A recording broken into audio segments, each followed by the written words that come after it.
អត្ថប្រយោជន៍ដ៏អស្ចារ្យនៃក្របឪឡឹកសួស្តីអ្នកទាំងអស់គ្នាតើអ្នកតែងតែធ្វើអ្វីខ្លះជាមួយក្របឪឡឹក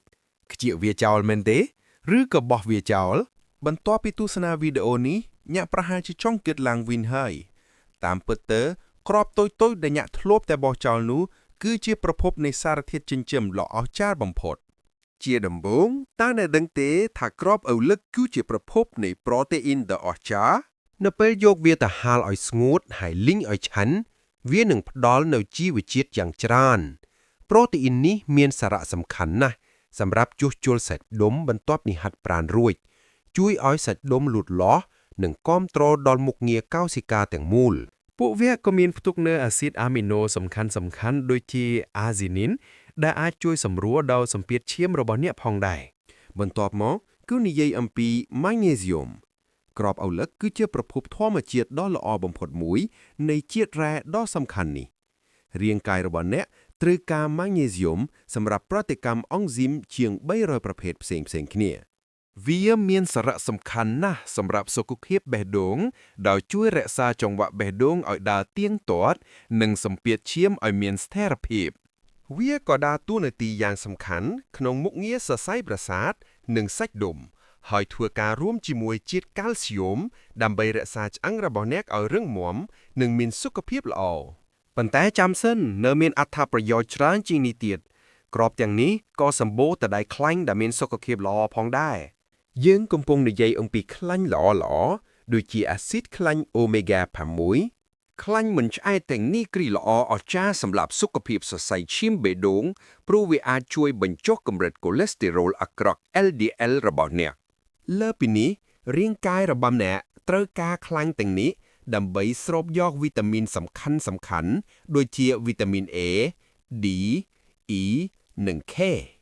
ដូច្នេះពួកវាជួយឲ្យអ្នកទទួលបានសារធាតុចិញ្ចឹមបានកាន់តែច្រើនពីអាហារសុខភាពផ្សេងទៀតដែលអ្នកបានទទួលទាន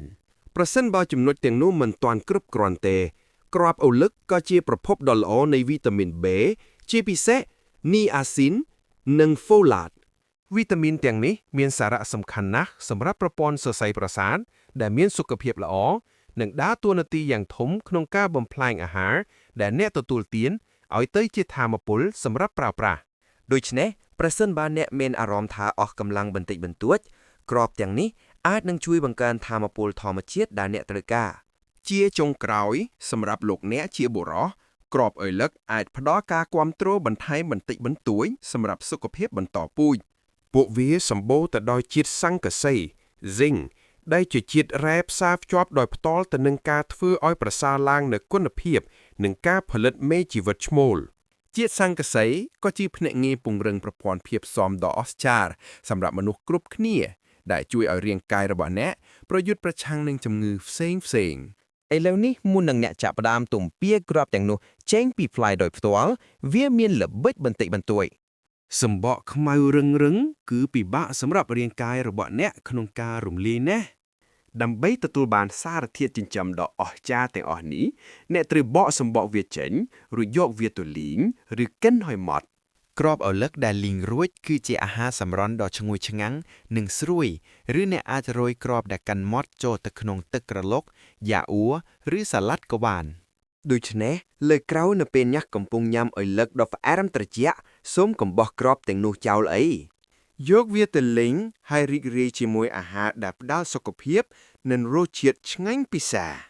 សូមអរគុណសម្រាប់ការទស្សនាប្រសិនបើអ្នកយល់ថាព័ត៌មាននេះមានប្រយោជន៍កុំភ្លេចចុច Like Subscribe និងចុចរូបកណ្ដឹងដើម្បីទទួលបានគន្លឹះសុខភាពបន្ថែមទៀតជួបគ្នាម្ដងទៀតនៅវីដេអូក្រោយ